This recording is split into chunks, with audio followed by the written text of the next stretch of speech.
Como é que vocês estão, gente? Sabadão, agora a galera que ama reality show tá na temporada off, sem nada, fazendo dia acabou quinta-feira.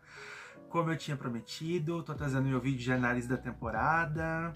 Bora comentar o que deu certo, o que não deu certo, qual foi o rescaldo final dessa Fazenda 17. Eu vou dividir esse vídeo em pontos que eu achei que deram muito certo, pontos fortes e os negativos, o que não deu certo. Vamos começar pelo positivo, porque é bom abrir falando de coisa boa e não da desgraceira. Primeira coisa que eu acho que deu certo e foi o maior acerto dessa temporada, e é o maior acerto de qualquer reality show de confinamento, eu acho que de qualquer reality show, no geral, que envolva um grupo de pessoas, enfim, é o elenco. O elenco da Fazenda 17 foi extremamente bem escolhido. Aqui não tem jeito, reality show é elenco, basicamente, primordialmente, e a gente viu isso nesse ano, principalmente 2025, dos dois jeitos. Tanto o elenco da parte muito mal escolhida, aí eu tô falando do Big Brother Brasil 25, que foi tenebroso, pavoroso, ruim demais, nada acontecia. Acho que teve um elenco que... É engraçado, porque eles tentaram salvar o programa de tudo quanto é jeito. É dinâmica da casa de vidro, é dinâmica disso, é dinâmica daquilo, e nada funcionava, porque o elenco era muito ruim. Não tem como você... Eu nem acho que foi tanta culpa da dinâmica das duplas, porque o elenco era muito ruim. E na Fazenda a gente viu totalmente o contrário. Eles até criaram algumas dinâmicas que eu acho que engrandeceram o programa ali, e vou falar disso depois, é um dos pontos fortes também, mas o que funcionou foi o elenco. Então você não precisa ficar enfeitando e colocando outras coisas em roda, porque o elenco funciona. Esse é o fator primordial, eu acho que de qualquer reality show. Você ter pessoas lá que estão dispostas a fazer o programa acontecer, a causar, seja em treta, seja em jogo, seja em qualquer outra coisa. A se jogar no programa mesmo. E a gente teve muito disso, muita personalidade forte, muita personalidade que queria fazer o programa acontecer e fizeram o programa acontecer. Carol Lecker, Dudu, Iona, Rayane, até a galera que foi um pouco mais controversa para o público, tipo Martina, outras pessoas, aí só me veio ela na cabeça agora, mas pensar em 26 pessoas também é muito complicado. Wallace, que foi um dos homens que mais rendeu também. Enfim, é uma galera que quer queira, quer não, acabou se jogando dentro do programa. E até as plantas, porque infelizmente, mais uma vez, e já é normal de reality show, quando uma torcida muito grande toma conta, eles vão eliminando as pessoas que mais se destacam para facilitar o caminho do favorito e deixando as plantas. Aconteceu no ano passado, aconteceu na Fazenda 15, aconteceu nesse ano. A gente viu Kate, Mesquita, Valério, Fabiano, Toninho chegarem longe de até demais. Só que mesmo essas plantas renderam alguma coisa. Eles tinham mini histórias ali que eram interessantes ou momentos que eram legais de assistir. O Valério, por exemplo, quando ele aparecia, ele rendia alguma coisinha. Quando ele fez aquele discurso criticando a Saori por ter usado, ou por não querer usar a roupa da festa, e em nome de todos os estilistas do Brasil, pra depois, na semana da final, na lavação de roupa suja, ele dizer que o look da Carol tava de Djalma Noivas. E ter criticado o figurino de uma estilista amiga dele. É uma coisa tão absurda, sabe? Que só aconteceria na Fazenda e engrandece a temporada. A própria Kate, acho que foi uma das pessoas mais apagadas no geral, que foi uma pena, mas nos momentos finais dela ali, ela conseguiu render alguma coisa. Quando ela começou a brigar com a Saori e junto com a Duda ali, querer infernizar ela. A Maria também, que foi uma das pessoas que eu lembro que eu critiquei demais no começo, porque eu achava ela chata. E ela trazia uns assuntos chatos e tentava pesar ali o clima, sendo muito enfadonha, muito certinha, muito chatinha, enfim.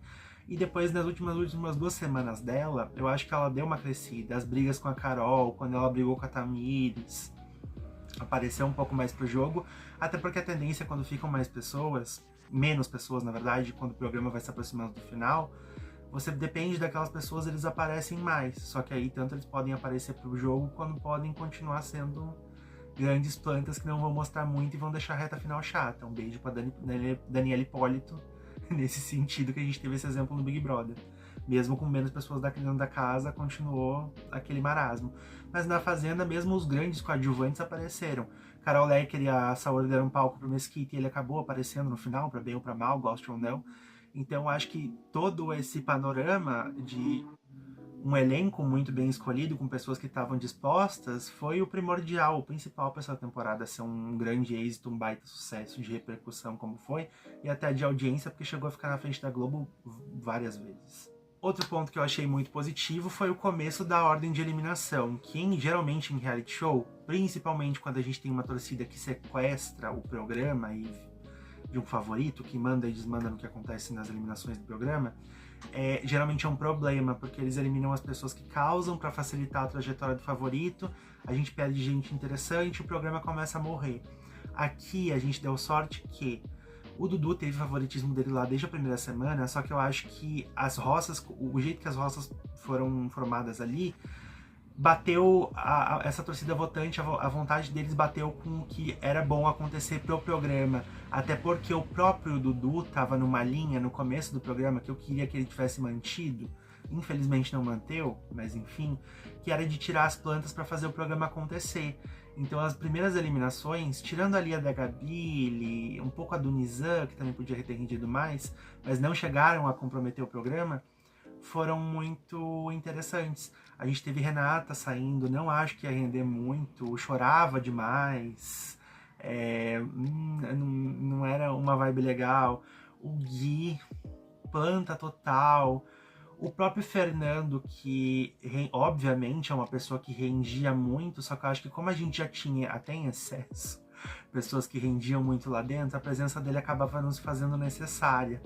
Sinceramente. Eu acho que o Fernando é uma presença que ia se fazer necessária se fosse uma situação como ele estava vivendo na Grande Conquista, quando ele participou, onde ele era um participante controverso, só que o resto do elenco não era tão chorume, igual a galera fala e o Web TV fala muito, não era tão a barra tão baixa, a camada pré-sal, então ele é uma presença, um mal que se fazia necessário. Aqui a gente já tinha 600 outras pessoas que eram a desgraceira total, então não tinha necessidade do Fernando ali. Ele acabou sendo um entretenimento triste, digamos assim, então ele ter saído, na hora que ele saiu, eu acho que foi o momento perfeito para ele ter ido embora. Continuou ali bem, entre aspas, com o Nizam, que eu acho que a saída dele foi mais uma casualidade, uma fatalidade do que alguém que merecia ter saído, alguma coisa assim. Eu acho que ele podia ter rendido mais, só que ele também tava numa vibe muito coach, muito aquela militância forçada, aquela coisa que a gente sabe que também não é verdade. Eu acho que se ele tivesse soltado mais, ia ter sido mais interessante, até pra ele, sinceramente. Apesar dele ser uma pessoa que eu gosto bastante, tipo, em termos de personalidade, assim, eu dei risada com ele em alguns momentos, mas não comprometeu a temporada de eliminação dele. Depois a gente teve o Will saindo. Ali eu já acho que começou a dar um negócio assim. Poderia ter saído Fabiano naquela roça ou Creu, que não iam comprometer bem menos o resultado do andamento do programa. Porque o Will, a saída dele meio que deu uma desmoralizadinha naquele grupo da Rayane, que era o contraponto. Cara, você tinha 2 grupos, você tem que fazer o programa funcionar. Mas ainda, o Will é uma pessoa que foi render tipo na semana final dele. Ainda não era nada demais. Até ali o programa ainda tava com a ordem, tipo, beleza, certinha. Mesmo as eliminações que eu não concordo 100%, dava pra relevar. A partir da 7ª semana, com a eliminação da Ioná, eu acho que isso começa a mudar, só que isso a gente vai falar em pontos negativos. Aqui ficou só essa questão dessa ordem até ali a 6ª eliminação, até a expulsão da Hispanic, que eu acho que é uma pessoa que rendeu em alguns momentos, mas teve que o Fernando tirar ela do vaso de planta dela, e ela era, com todo respeito a quem gosta, mas eu achava ela muito chatona nos outros momentos dela, onde não eram ela brigando e se invocando com o Fernando, por exemplo, ou com a gritaria, a briga da casa. Ela é muito geniosa, tem a barreira de linguagem, então até a expulsão dela, dentro dessa, por mais que ela não tenha sido eliminada, mas estava dentro dessa ordem de eliminação e sequência de boa, que estava muito boa, eu achei que casou perfeitamente. Ou seja, mais um acerto aí para essa temporada. O outro ponto que eu vou citar aqui, talvez cause um pouco de discordância, mas eu vou elogiar eles dessa vez. Foram a produção e a direção, que esse ano estavam muito afiadas, na maior parte. Tem um momento ou outro ali, que eu até vou citar aqui, só que eu não coloquei eles em ponto negativo como eu colocaria em outras temporadas, talvez. Eu acho que aqui eles fizeram muita coisa muito assertiva. Por exemplo, a questão das dinâmicas. Mesmo com o programa funcionando, eles não se acomodaram e eles foram atrás para criar coisas novas, para tentar dar uma inovada, para tentar dar uma diferenciada, para tentar ajudar o próprio programa. Porque eu acho que não é só você estar piloto automático. Ah, o negócio está funcionando, é isso mesmo. Tipo, eles tentaram ajudar o próprio programa que já estava dando certo a dar mais certo ainda. Algumas vezes saíram do controle deles, não deu tão certo, como eu vou falar depois, mas enfim, aí são outros 500, mas a intenção deles estava no lugar certo. Outro exemplo muito bom deles foi eles terem ouvido o público no começo do programa, quando a galera queria muitos infiltrados, e eles mudaram a dinâmica e mudaram a regra e deixaram os dois ali, com uma resposta muito positiva do público, aqueles 92%, foi outro fator muito bom.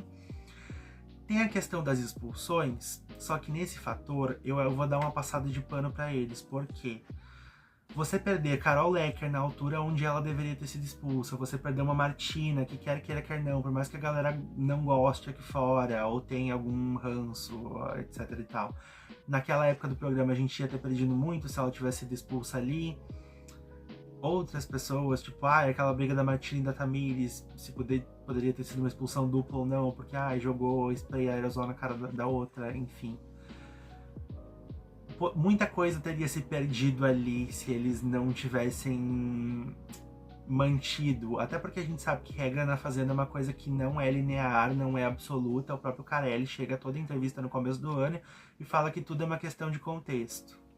A gente tem que lembrar que eles são um programa que já exibiram um VT de trombadas na Fazenda 14 para justificar o fato deles não expulsarem uma Bia Miranda da vida, quando ela merecia ter sido expulsa. Junto com o Zeca Porrada lá do Vini Butel, junto com o Thiago Ramos, o que acabou ocasionando a expulsão dupla dele e do Chay no final das contas. Mas aqui eu acho que eu entendi por que a produção fez isso. Enquanto na Fazenda 14 eles deveriam ter de fato expulsado muito mais cedo para não virar o que virou, aqui eu entendi por que eles fizeram, porque não estava no nível Fazenda 14 ainda, onde estava tão absolutamente pesado e eles teriam que tomar alguma atitude. Aqui, porque o programa estava funcionando muito, então você não podia perder esses personagens. Então eu até consigo compreender o racional deles ali. E quando eles tiveram que expulsar, definitivamente, não teve o que fazer, eles tomaram a decisão. Porque, caramba, teve 4 expulsões, mesmo eles não expulsando algumas pessoas ainda quando deveriam, a gente ainda teve 4 expulsões. Então, né, foi o recorde de acho que qualquer reality show no Brasil e da Fazenda em si. Outro ponto muito positivo, como eu falei, na questão da direção, mas aqui é uma coisa em separado, foram as dinâmicas. O programa estava funcionando, mas mesmo assim eles foram atrás de fazer coisas novas. A ideia do Super Paiol é uma ideia que eu gostei bastante. Porque a gente precisa ter uma coisa assim que mexa e incentive as pessoas, tipo, vocês vão tirar as plantas agora, quer vocês queiram ou não. Funcionou 100%? Não, porque não era pro Chay ter saído, ele não era uma planta. Tinha o Fabiano e o Creu, que eram muito mais plantas. O Chay era um cara que pro jogo interno lá dentro, ele fazia muita diferença. Mas a gente sabe que, né, talvez eles adaptem essa dinâmica no outro ano e coloquem mais pessoas lá dentro, tipo, sei lá, jogam 6 menos votados. Que aí eu acho que o público se votando em 6 pessoas, eles não vão conseguir tirar as pessoas no ranço. Só que aí é uma coisa que não é um problema, não foi um problema da direção ou da dinâmica em si. Foi mais um problema do público que votou errado. Desculpa, mas não tem como não falar isso. Porque o intuito, tanto que a própria Galisteu falou, era tirar as plantas. Ou seja, é uma dinâmica assertiva, só que eu acho que eles têm que dar uma reformuladinha aí para tentar deixar ela um pouco mais incrementada. Outra questão que eles também trouxeram coisa nova foi na votação lá para sair. Eu não entendi muito bem por que eles fizeram aquilo naquela época, mas foi para tentar dar uma diferenciada. Eu acho que tudo que seja novo ali, que eles estão tentando com algum fundamento é válido. Eu queria entender qual foi o fundamento disso, mas enfim. Valeu de qualquer jeito. E igual essa questão da punição individual também, nunca tinha acontecido antes. Eu nem lembro deles terem colocado isso na mesa, tipo essa carta na mesa em outras edições, mas em algum momento ali onde a coisa estava saindo do controle, se precisou fazer necessário, eles fizeram isso. Eu lembro que muita gente reclamou da punição individual da Yuna na época, mas realmente estava saindo de controle naquela época, então eles precisavam mostrar algum pulso que eles mostraram ali. Outro ponto que eu achei muito positivo, agora acabando nessa questão dos pontos positivos, foi a condução da Galisteu. Eu achei que, num geral, na maior parte, tem uma coisinha nela que eu não gostei, que eu vou falar nos pontos negativos, mas é um detalhe pequeno. Na maior parte, eu achei que ela estava mais solta. A gente sabe que, e essa temporada deixou bem claro também por um momento, foi quando vazou a prova do Lampião, vazou o ponto dela e ela estava falando coisa por coisa que estavam ditando por ela, palavra por palavra no ponto. Mas, por incrível que pareça, eu achei ela mais solta, porque a Galisteu é uma apresentadora incrível. Eu lembro que eu acompanho ela desde quando eu era pequeno, na época do E-Show, que passava na Record, inclusive. Aí acompanhei o Charme, o Muito Mais na Band, enfim, eu sou bem fã dela mesmo. Sempre foi uma das minhas apresentadoras favoritas. E ela dá pra ver que ela é fã do programa, que ela gosta do que ela tá fazendo, e eu acho que ela bate um bolão, e eu queria que deixassem ela mais solta ainda do que ela conseguiu ser, porque mesmo no TP, e a gente sabendo que o estilo de direção do Carelli, o Brito já falou, o Mion já falou, o Justus já falou, que é muito fechado, é muito palavra por palavra, é muito enclausurado, mesmo com tudo isso, a Galisteu ainda consegue imprimir a personalidade dela ali. E eu acho que isso foi ficando evidente mais ano após ano, assim.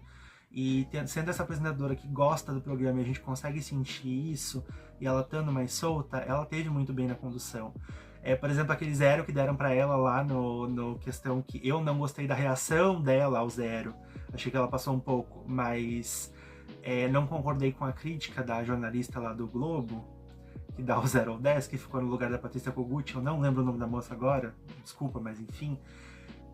Eu não concordei porque eu acho que mesmo na hora da firmeza ali, nas horas em que ela podia ser firme, que dava pra ser firme, ela foi. Até a questão da Hispanic, por exemplo, que a galera falava que ela podia fazer o que ela quisesse. No final, no dia da final, ela deu aquela espetada. Quando ela precisava pedir um respeito ou puxar a rédea do povo nas votações, ela pedia. Que a gente sabe que na Fazenda, mais do que em qualquer outro reality show, a galera deixa o barraco transcorrer, a coisa transcorrer, porque às vezes é o que a gente quer ver, sabe? Não é o Big Brother, onde qualquer fumacinha o Tadeu já fala, não, para, porque não é o que o público quer ver. E aí morrem as tretas, morrem os conflitos, morrem qualquer coisa, porque o patrocinador tá morrendo de medo. Uma chatice. Na Fazenda, eles deixam a coisa rolar. Só que tem aquilo, né? Até onde você vai deixar a coisa rolar, até porque é um programa ao vivo. Eu acho que ela conseguiu segurar tudo muito bem esse ano. Só tem um pequeno pontinho que eu vou falar depois que eu não gostei. Mas aí é um detalhezinho, uma reclamação minha mesmo. Agora indo para os pontos negativos, o que não deu certo nessa temporada. E foram pouquíssimas coisas, tem só 4 pontos. Foi bem menos do que os positivos. A primeira delas, e aí, né, não é uma culpa do programa, não é uma culpa da Galisteu, não é culpa de da produção, de qualquer pessoa que seja. É uma culpa do público. Nós que carregamos esta cruz. É justamente a ordem de eliminação depois do primeiro mês, depois das primeiras 6 semanas ali. Da Ioná pra frente, eu achei que o negócio degringolou e a gente perdeu muita gente, que faria muito mais sentido estar naquela reta final e na final em si, do que o que a gente acabou tendo no final. Por exemplo, a gente teve no top 8 Valério, Kate, Mesquita, Fabiano. O Toninho não foi top 8, mas ele tava quase ali. O próprio top 4, pra mim, foi muito apagado no grande maioria, porque a única pessoa que eu manteria daquele top 4 é o Dudu. Eu gostei da trajetória da Duda, mas eu não manteria ela. Eu achei que a Saori foi importante pro programa no geral, mas não manteria ela. E o Fabiano nem se fala. A gente teve Rayane, a gente teve Ioná, a gente teve Carol Lecker. Tudo bem que ela foi expulsa, mas enfim. Pessoas que faziam muito mais sentido estarem ali porque se entregaram pro programa do que essa galera que chegou na final. E principalmente a galera que chegou no top 8 na última semana ali. Esse foi uma parte que eu achei um pouco triste no programa. E isso forçou a própria produção até a tentar se mexer com as dinâmicas tipo Super Paiol, para eles não eliminarem todo mundo que faz o programa acontecer e, por exemplo, tirarem uma Michelle Barros que do jeito que tava ia se arrastar até um... Eu acho que se a Michelle tivesse ficado mais tempo, ali não tivesse Super Paiol, quem sabe ela ia ser um Valério ou uma Kate e ia chegar no top 8. Porque, cara, não iam mandar essa mulher pra roça tão cedo. O próprio Shaya, mas ali no caso dele ele tava conseguindo jogar e fazer estratégia lá dentro do jeito que pra ele não ir pra roça, mérito dele. Não era uma planta. Mas a gente perdeu nomes muito bons ali que não deviam ter saído na altura em que saíram. A própria Tamires também, eu sei que muita gente tem ranço, mas ela se entregou pro programa e rendeu. E afinal eu achei que para uma edição tão icônica, que é o meu próximo ponto inclusive, que são os finalistas aquém do esperado para uma edição tão icônica. Como eu disse, para uma edição tão icônica, tão histórica da Fazenda, eu achei que o top 4 deixou bastante a desejar. Quando eu olhava aquela galera que estava sentada ali na arquibancada dos eliminados, na parte deles, e eu olhava pro top 4, eu falava, nossa, pô, puxado, né? Meu próximo ponto negativo, que é o que eu falei sobre aquele detalhezinho na condução da Galisteu, que eu acho que é uma coisa muito pequena, mas é uma coisa que me incomodou um pouco. Eu acho que às vezes ela faz elogios demais pra galera. E isso tipo assim, eu sei que ela é solta, ela adora o programa, é uma coisa que eu elogiei. Só que eu acho que quando você elogia as pessoas lá dentro e o apresentador é a única tipo de informação externa que eles têm, fora o resultado das roças, ele é uma figura que é quase o santo grau lá dentro, acaba influenciando. Teve gente que aqui fora que falou que pegou que o Dudu talvez, sabe, no final lá tivesse bem, porque a Galisteu falava do terno. Alguém falou isso, eu não vou lembrar quem foi, numa dessas entrevistas de eliminação. E é uma coisa que me incomodava, por exemplo. Ai, Dudu, ela falou umas 3 vezes, ai, eu adoro o seu terno, veio com terno de novo. E eu falei, não precisa falar isso, porque as pessoas pegam lá dentro, não é legal. Ou ela falava dos looks, ai, fulano tá muito bonito, look muito não sei o que. Acaba influenciando eles. Mesmo que erroneamente acharem que alguém, um ou outro tão bem, eu acho que é uma coisa que não precisa, sinceramente. Mas é uma criticazinha minha. O último ponto negativo, que eu também acho que não é uma grande coisa, mas eu queria que melhorasse, é que a lavação de roupa suja, principalmente essa, e a festa final ainda continuam muito aquém do esperado. Eu acho que a última festa final que rendeu alguma coisa foi a da Fazenda 13. Porque as festas dos últimos anos não tem rendido nada, acho que desde a 14 até aqui. E a lavação de roupa suja muito menos. Eu acho que eu falei no outro vídeo que a do ano passado tinha sido muito ruim também, tava só a Luana tentando lacrar e o resto do elenco tava tipo, dane-se, sabe? A gente já sabe que a gente já perdeu, a gente saiu meio chamuscado, então, sabe? E parece que a própria produção não investe muito naquilo no sentido de procurar temas e principalmente vídeos, momentos ali que façam gerar treta. Porque eles mostram que as pessoas já viram 600 vezes. Tipo, mostrar a briga da Carol com a Rayane. Elas já falaram disso 1000 vezes, não vai dar treta. Mostra o que um falou do outro por trás, uns comentários que vão instigar as pessoas a você falou isso, tipo, beleza, eles já devem ter visto esses comentários, só que não foi exposto ali pra todo mundo, sabe? Vai gerar algum tipo de impacto. Parece que eles pegam uns vídeos muito mais do mesmo que a gente já viu 600 vezes e que eles falaram 600 vezes. O Nizam e a Ioná já falaram da história, aquele vídeo em específico da Ioná pegando as coisas lá do tem um bifinho aí pra mim, umas 500 vezes, não ia gerar impacto nenhum. Então e também eu sinceramente não sei como é que eles iam fazer, pelo menos na questão da festa, fazer alguma coisa render muito a mais, porque eu acho que eles mesmos ficam com medo de dar BO, acho que esse ano deve ter tido, como era um elenco muito reativo. Na Fazenda 14, que eles tentaram cancelar a festa ali, porque acharam que ia dar algum chabu maior na festa, e não tem rendido muito, e é um momento que a gente fica esperando muito, fica muito ansioso para ver essa reunião toda do povo de volta. Sempre foi uma coisa que na Fazenda sempre chamou muito atenção. Mas é isso, essa foi a minha análise da temporada, o que deu certo, o que não deu, mas eu reitero aqui que foi uma temporada incrível. Eu tô com um prazer imenso de ter começado a comentar reality show, que eu já queria fazer há muito tempo, mas justamente nessa edição da Fazenda foi tão incrível de material, de personagem, de conteúdo, de desgraceira de gente rendendo a torta e a direita. Mas bom, por enquanto é isso. Novamente, muito obrigada para quem assistiu. Essa foi a minha análise da temporada e por enquanto, eu fui.